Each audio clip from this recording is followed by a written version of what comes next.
तो रूस यूक्रेन महायुद्ध के बीच अब चीन की एंट्री हो गई। अब चीन खुलेआम रूस की मदद के लिए सामने आ चुका है। खबरों के मुताबिक चीन ने रूस को भारी और खतरनाक हथियार देने का ऐलान कर दिया है। और ऐसे में सवाल ये उठ रहा है कि अब नेटो और अमेरिका यूक्रेन को कैसे बचाएंगे।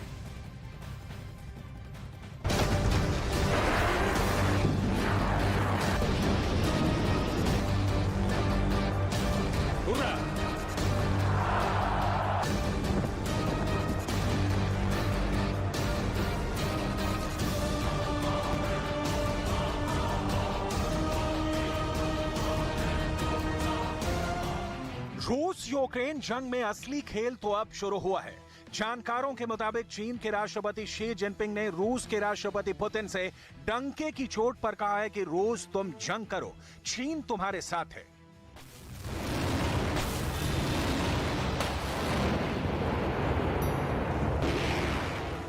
जंग में इन्हीं हालातों के बीच अब यह भी दावा किया जा रहा है कि बखमूत में रूस ने जिन 20,000 यूक्रेनी फौजियों को चारों तरफ से घेर लिया है, उससे लेकर चीन और बेलारूस ने पुतिन से साफ कहा है कि यही मौका है, अब पूरे पूर्वी यूक्रेन पर कब्जा कर लो।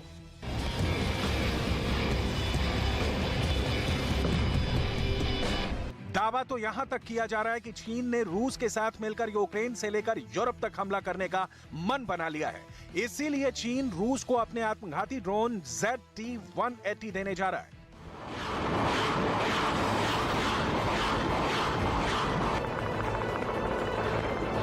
कुछ डिफेंस एक्सपर्ट्स तो यहां तक दावा कर रहे हैं कि पुतिन ने 1 साल की जंग में यूक्रेन के 17% इलाके पर कब्जा कर लिया है, जिसके बाद से यूक्रेन, अमेरिका और नाटो बैकफुट पर आ गए हैं।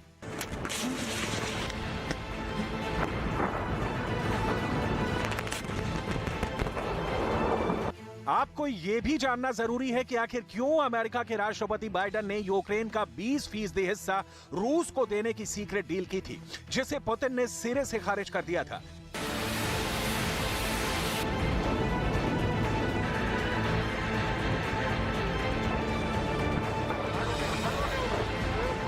आपको यह भी जानना जरूरी है कि क्या अब नाटो, अमेरिका, ब्रिटेन, जर्मनी और यूक्रेन को एहसास हो चुका है कि रूस की फौज को यूक्रेन में हराया नहीं जा सकता।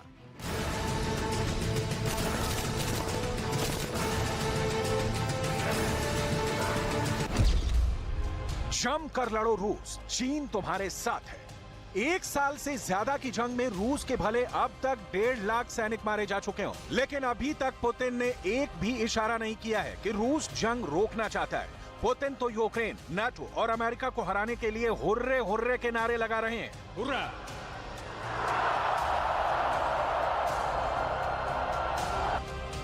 जब से रूस के सैनिकों ने बखमूत पर भयानक हमले किए हैं, तब से ज़ेलेंस्की का यूक्रेन सरेंडर मोड में आ चुका है। बखमूत में 20,000 यूक्रेनी सैनिकों को रूस ने चारों तरफ से घेर लिया है। यूक्रेन के सैनिकों के पास भागने के सारे रास्ते बंद हो चुके हैं। इधर पुतिन को बखमूत में जबरदस्त मौका ज़ेलेंस्की की जिद की वजह से मिल गया है। ज़ेलेंस्की ने बखमूत में यूक्रेन के 20,000 सैनिकों को इसलिए भेजा था ताकि वो रूस को बखमूत पर कब्जा करने से रोक सके, लेकिन रूस ने अपने टैंक, तोप और रॉकेट आर्मी से हारी बाजी बखमूत में पलट दी है। अब रूस बखमूत के साथ साथ पूर्वी यूक्रेन के डोनेट्स्क पर कब्जा करने जा रहा है। इधर चीन ने भी पुतिन को इशारा कर दिया है कि बखमूत को जंग का ऐसा मोहरा बना दो जहां यूक्रेन के साथ साथ अमेरिका और नाटो भी नाक रगड़ने को मजबूर हो जाएं। अगर बखमूत में यूक्रेन के 20,000 सैनिकों को रूस की फौज मार डालती है तो ये यूक्रेन के साथ साथ अमेरिका और नाटो की बहुत बड़ी हार होगी, क्योंकि ज़ेलेंस्की शुरू से ही कह रहे हैं कि पूर्वी यूक्रेन के किले बखमूत पर रूस कभी भी कब्जा नहीं कर पाएगा। लेकिन देखिए, इसी बखमूत में रूस की सेना को चीन भी जंगी हथियार देने जा रहा है।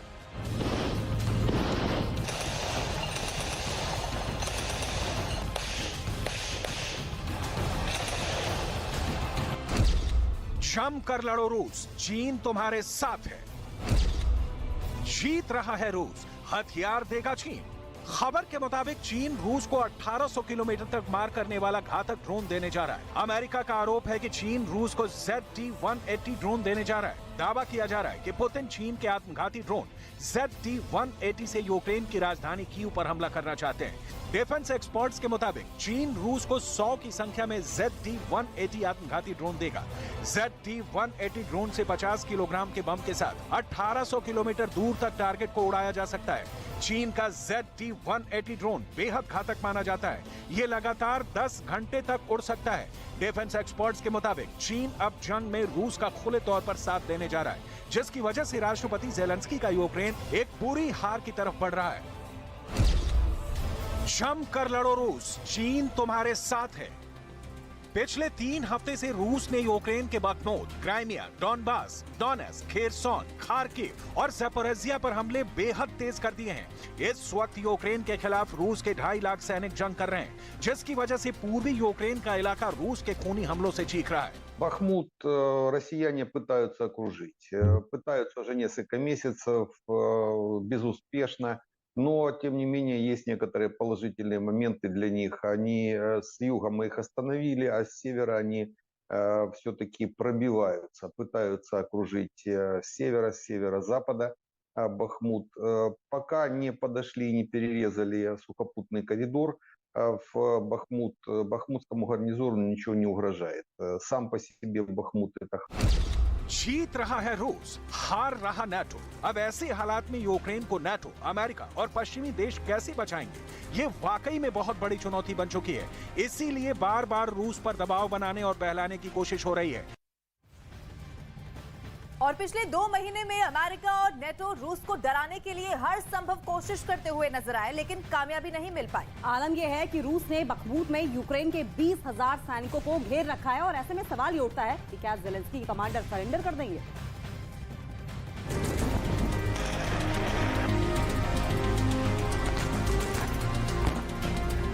हम आपको पिछले 2 महीने के वो खास पॉइंट बताते हैं जहां रूस को डराने और समझाने की कोशिश अमेरिका, नाटो और यूक्रेन ने की है। जीत रहा है रूस, हार रहा नाटो। एक खबर के मुताबिक 1 महीने पहले अमेरिका ने सीक्रेट मीटिंग में पुतिन से कहा था कि अगर रूस जंग रोकता है तो उसे यूक्रेन का 20% इलाका दे दिया जाएगा। लेकिन पुतिन ने गुस्से में कहा कि रूस 20% नहीं 100% इलाके पर यूक्रेन को अपनी ताकत से हासिल कर लेगा। हालांकि इस खबर को बाद में रूस और अमेरिका दोनों ने सिरे से खारिज कर दिया था। अमेरिका के राष्ट्रपति बाइडेन ने कहा था कि चीन रूस को हथियार नहीं देगा। अमेरिका को ऐसा कोई संकेत नहीं मिला है। लेकिन देखिए, 1 हफ्ते के अंदर अब अमेरिका कह रहा है कि चीन रूस को घातक हथियार और ड्रोन दे रहा है। यानी अमेरिका, चीन और रूस के जंगी चक्रव्यूह को समझ ही नहीं पाया। पिछले 1 साल में पुतिन ने यूक्रेन में जंग जीतने के लिए रूस के वजूद को दांव पर लगा दिया है। एक्सपर्ट्स के मुताबिक 1 साल में रूस $9 ट्रिलियन यानी 800 खरब रुपए यूक्रेन जंग में झोंक चुका है। अब तक 5000 से ज्यादा मिसाइल हमले रूस यूक्रेन पर कर चुका है। रूस के 3500 टैंक तबाह होने के बावजूद पुतिन ने जंग में दोबारा से 2000 से ज्यादा टैंक भेज दिए हैं, जबकि रूस के 7 लाख सैनिक नए सिरे से हमला करने के लिए यूक्रेन की सरहद पर जमा हो चुके हैं। यहां तक कि रूस की एयरफोर्स ने एक साथ 700 लड़ाकू विमानों से यूक्रेन पर हमला करने का प्लान तैयार कर लिया है। राष्ट्रपति ज़ेलेंस्की अमेरिका और नाटो के दम पर या कहें कि बहकाने पर यह दावा कर रहे थे कि रूस कभी भी पूर्वी यूक्रेन का किला कहे जाने वाले बखमूत पर कब्जा नहीं कर पाएगा। लेकिन देखिए, रूस ने बखमूत में चारों तरफ से यूक्रेन के 20,000 सैनिकों को घेर लिया है। ऐसे हालात में अब या तो यूक्रेन के सैनिक मारे जाएंगे या फिर सरेंडर करेंगे। यूक्रेन को 40 देशों से 1 साल में 9 लाख करोड़ के हथियार मिले, लेकिन उसके बावजूद यूक्रेन रूस को हरा नहीं पा रहा है। अमेरिका के जनरल मार्क मिले के दावे के मुताबिक यूक्रेन के पास इस वक्त दुनिया में सबसे ज्यादा एंटी टैंक सिस्टम मौजूद है, लेकिन 97,000 एंटी टैंक वेपन होने के बावजूद यूक्रेन रूस के टैंक हमलों को रोक नहीं पा रहा है। रूस ने यूक्रेन पर 5000 मिसाइल हमलों के साथ साथ 2000 टैंकों को जंग में उतार दिया है, जबकि अभी तक नाटो, अमेरिका और पश्चिमी देशों से यूक्रेन को 321 एडवांस टैंक नहीं मिल पाए हैं। जीत रहा है रूस, हार रहा नाटो। यही वजह है कि भारत में G20 की मीटिंग में रूस ने ना सिर्फ तीखे तेवर अमेरिका को दिखाए, बल्कि चीन ने भी साफ कर दिया है कि रूस जंग में अकेला बिल्कुल नहीं है। चीन हर हाल में रूस का जंग में तब तक साथ देगा जब तक पुतिन का रूस यूक्रेन में जीत नहीं जाता है। रूस और चीन के इन्हीं तेवरों से अमेरिका के विदेश मंत्री एंटनी ब्लिंकन परेशान है। President Putin, however, has demonstrated zero interest in engaging, saying there's nothing to even talk about unless and until Ukraine accepts, and I quote, the new territorial realities, while doubling down on his brutalization of Ukraine. Independent of what Russia does, we showed here in Delhi what we will do: deliver results on the problems most affecting our people's lives. जम कर लड़ो रूस, चीन तुम्हारे साथ है। Ukraine, America, Britain, Germany और NATO में शामिल 30 देश समझ रहे थे कि रूस को 1 साल की जंग में बुरी तरह से तबाह कर देंगे और एक बार फिर से पुतिन के रूस को 15 टुकड़ों में तोड़ डालेंगे। रूस के दुश्मन रूस के तोड़ने का इतिहास तो नहीं दोहरा पाए, लेकिन अब रूस के हाथों ऐतिहासिक हार की तरफ यूक्रेन और नाटो बढ़ रहे हैं। पिछले 72 घंटे में रूस ने यूक्रेन के बखमूत, डोनेत्स्क, वोहलेदार पर हमले किए हैं। रूस के हमलों का इतना भयानक असर यूक्रेन के बखमूत में हो रहा है कि बखमूत में रूसी भाषा बोलने वाले यूक्रेनी नागरिक रूस की तरफ भाग रहे हैं, यूक्रेन के दूसरे शहरों की तरफ नहीं। Ждали эвакуации, потому что выбраться на Украину не хотели, а хотели в Россию. Ждали. जम कर लड़ो रूस, चीन तुम्हारे साथ है। नाटो और अमेरिका भी रूस के जबरदस्त हमलों से बौखला चुके हैं। अब यह भी देखना होगा कि क्या चीन रूस को हथियार देकर अमेरिका से अपना बदला लेगा।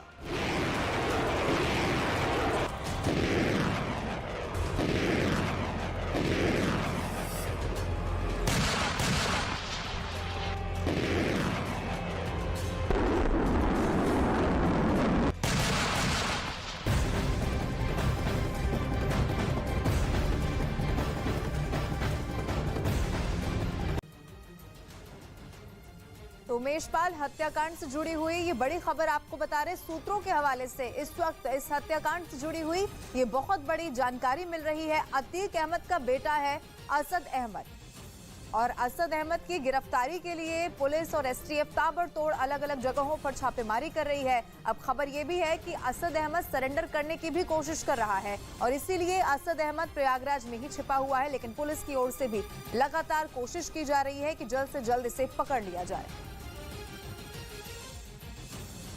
तो उमेश पाल हत्याकांड से जुड़ी हुई ये बड़ी खबर आपको बता रहे हैं। सूत्रों के हवाले से ये बड़ी जानकारी मिल रही है। कड़ी से कड़ी जोड़कर इससे पहले भी पुलिस की ओर से देखी जा रही थी और अब जानकारी ये है कि इस हत्याकांड में आरोपी अतीक अहमद की गिरफ्तारी के लिए पुलिस एसटीएफ ताबड़तोड़ छापेमारी कर रही है।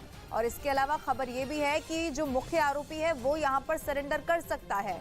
अब सवाल ये है कि लगातार जो पुलिस की ओर से इस पूरे मामले को लेकर कार्रवाई की जा रही है, चाहे वो कल एनकाउंटर का जिक्र हो या फिर अलग अलग जगहों पर छापेमारी का जिक्र हो, ये बड़ी खबर आपको बता रहे सूत्रों के हवाले से जानकारी मिल रही है। असद अहमद सरेंडर करने की कोशिश कर रहा है।